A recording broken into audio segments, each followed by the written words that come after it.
Only if you can talk about the session with Varun. Obviously, there was a lot of conversation in between the session. What was that all about, and how is he get up for the semi-final? That is just a normal routine session with Varun. He really enjoys just to have a single wicket practice a day before the game, where he can mentally just go through his process. I mean, the conversations we've had is just about sort of clarity, and for him just to walk away feeling good about his bowling. Coach, team had a lengthy session yesterday, but there are news reports going on that session was delayed by 1 hour due to superstition, lunar eclipse. Is there any truth to it? If you can explain a bit. Look, I mean, I was told about the lunar eclipse, and the session was pushed backwards. But I think the most important thing to focus on was the quality the guys put in that hours with the train, which was great to see.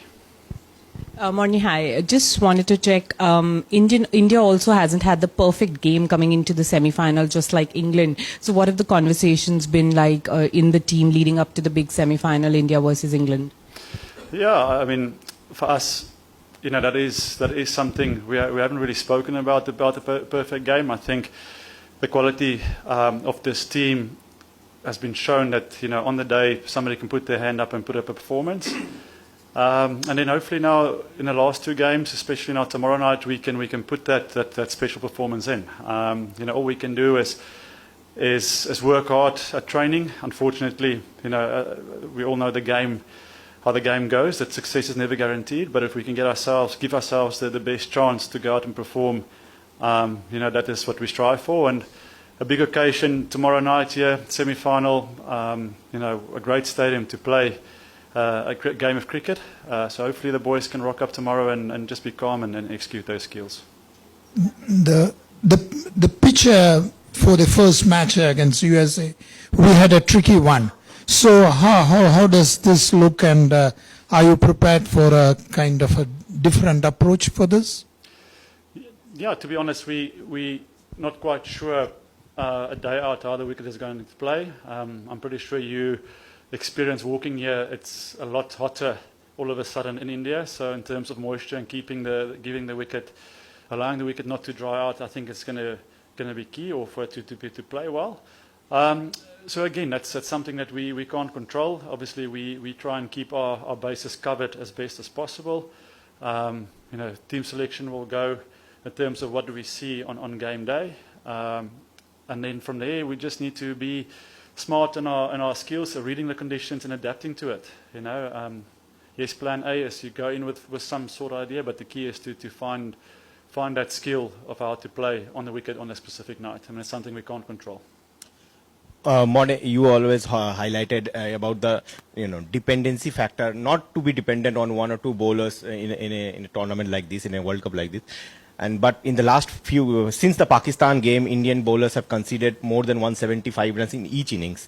And Varun, obviously, he hadn't had the best games. So do you think that there is a little bit of reliance on Varun, because opponents with due respect to Netherlands and Zimbabwe, they have also got runs against our spinners and the rest of the bowlers? Yeah, they're good teams. If you look at the scores in the World Cup and the surfaces, it's good. It's been good wickets. So I don't know if you expect us to bowl every team out for 120, 150.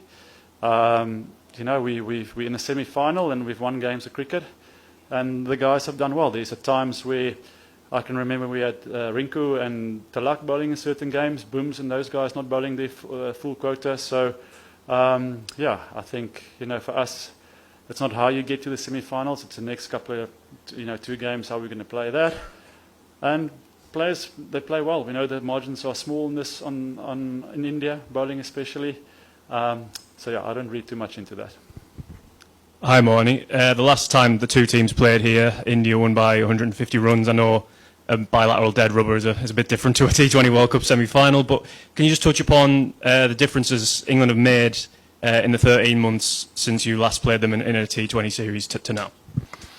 Yeah, I think playing against England, a team that's street smart. Obviously, there's a lot of quality in their side. Batting quite long, deep, which makes them a very dangerous side. And then, with the ball also, they've got wicket-taking options. I think the way they approach a T20 game, fearless at trying to take the game on, will give you opportunities and makes them a dangerous side. So I feel tomorrow is going to be a good shootout between two aggressive teams, and the side that can hold their nerves and play the conditions and read some of the conditions quite well and the quickest, I reckon will come out on top. Morning, third T20 World Cup semi-final in a row against England.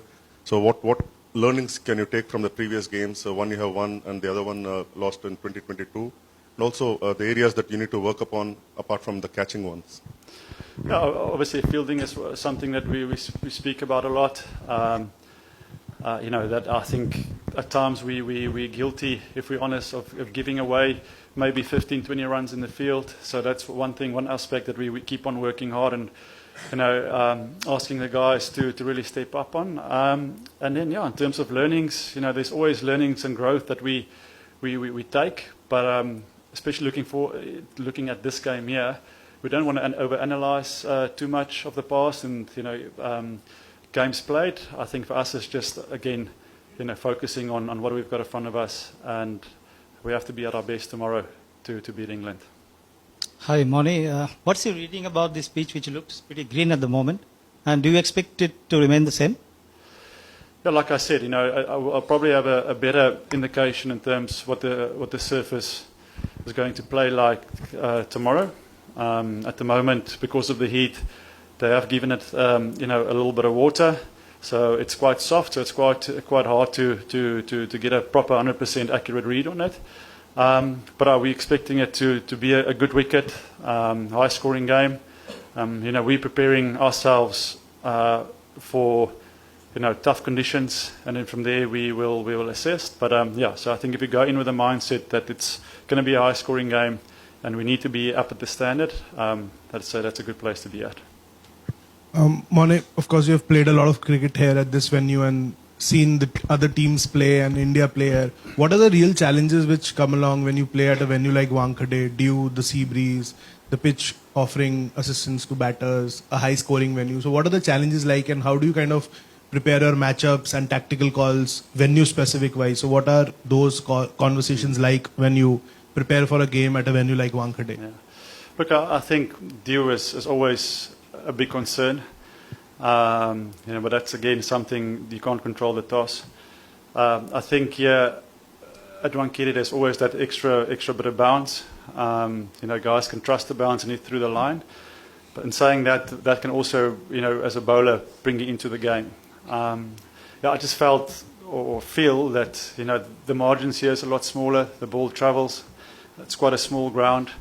You just need to be really like fight in that over, stay in the moment, and compete every ball. Because, like I said, the batter's strength can also be his weakness in the surface. So it's sometimes not to go too defensive and keep on attacking, because opportunities can come. Coach, Indian team was struggling with two left-handers in the opening, and then Sanju came in Chennai, and in Kolkata we saw what he did. What was the conversation with Sanju Samson before that game? How did you guys give him confidence? And second part is, how important will be the toss in this game?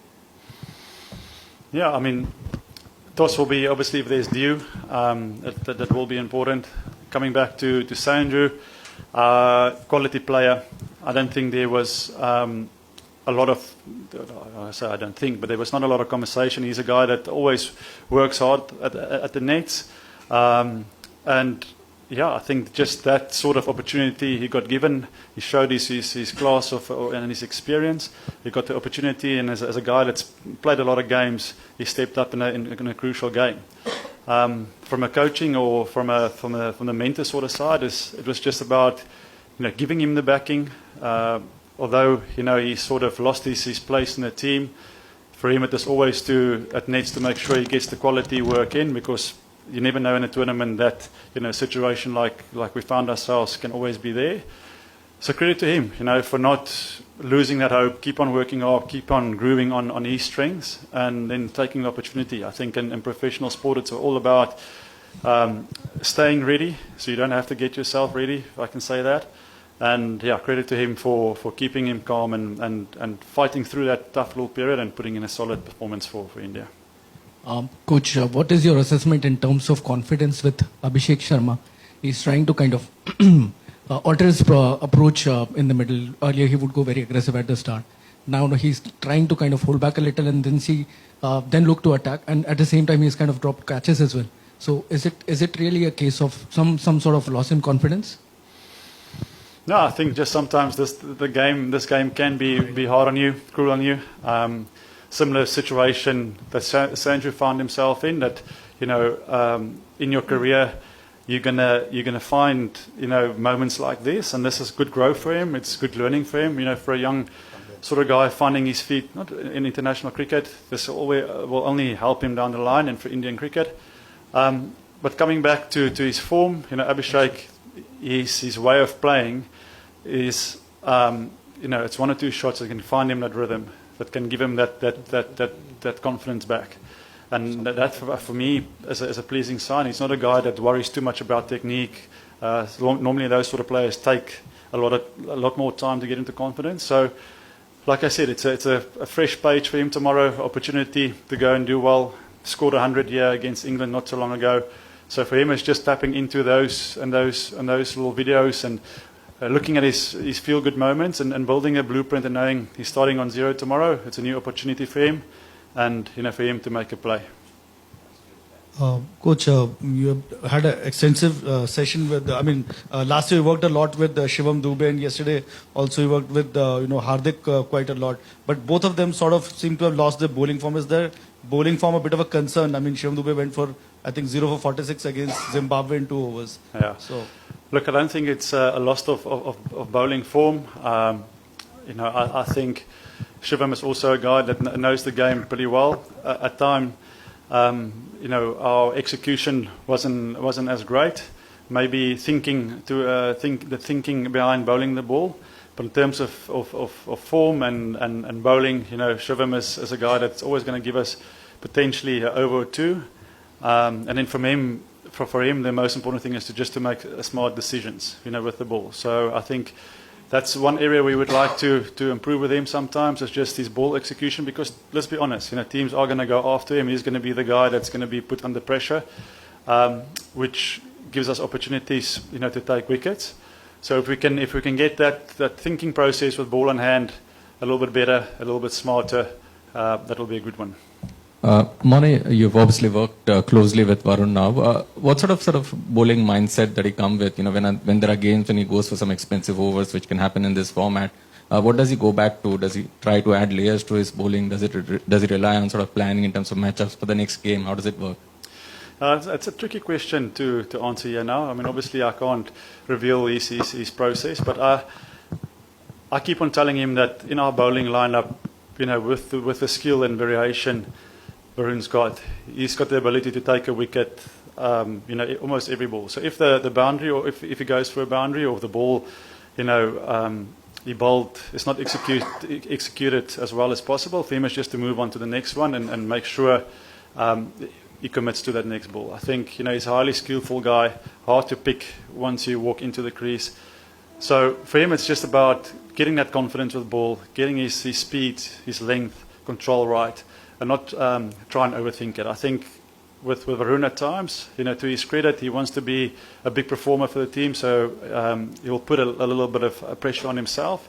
But he's a match winner for us, and for him it's just to stay and bowl every ball and make sure that's his best ball. Mone, you spoke about 15 runs conceded in the field. India's dropped 13 catches in this tournament. It's a problem that's been accompanying us for a long time in England, in the Test series, at the Asia Cup as well. How much does it pull a side down when you put down as many catches as you do? Obviously, nobody looks to drop a catch on purpose. It's not like we don't train it. There's a lot of focus going into our fielding, and that was one of the key points heading into the World Cup here. So the guys do train and work hard on our fielding. At times, is it a mindset thing? I can't answer that. But yeah, like I said, for us it's just to keep on doing the hard work, really focusing on specific, getting certain players into the hot spots and the right areas. And at times it's hard to do that because you're also working against overrate. So that's the responsibility that the players need to take on the field, is to, find yourself in a position in the hot zones and to work a little bit extra. And if we can get the right players in those positions, hopefully we can take the catches. Moni, you are dealing with an extremely talented Gen Z crowd who often prioritize entertainment over performance. How easy or difficult is it to help them understand that performance is the key and entertainment follows? I'm asking this question because I saw that video by Hardik Pandya ahead of the previous match. I was asking the guys to go out and entertain. Yeah, I think that has been the identity of this team. We are a young, exciting group that wants to play entertaining cricket. Fans pay money to come and watch these guys, do their thing. And what a way, or what a mindset to have to go into a game where you think it's a high-pressure game. But if you can simplify it and say, listen, if we play our attacking, entertaining brand, the rest will fall into place. So I thought it was a great message from Hardik. That's when they at their best, is when there is sort of not a lot thinking about the moment, but just going out and be entertainers. I think that is one way to free yourself up as a player and to take the game on. We said earlier that both teams are going to look to do that. So I think, that's good for the fans. It's good for all of us if they play that attacking, aggressive, entertaining game.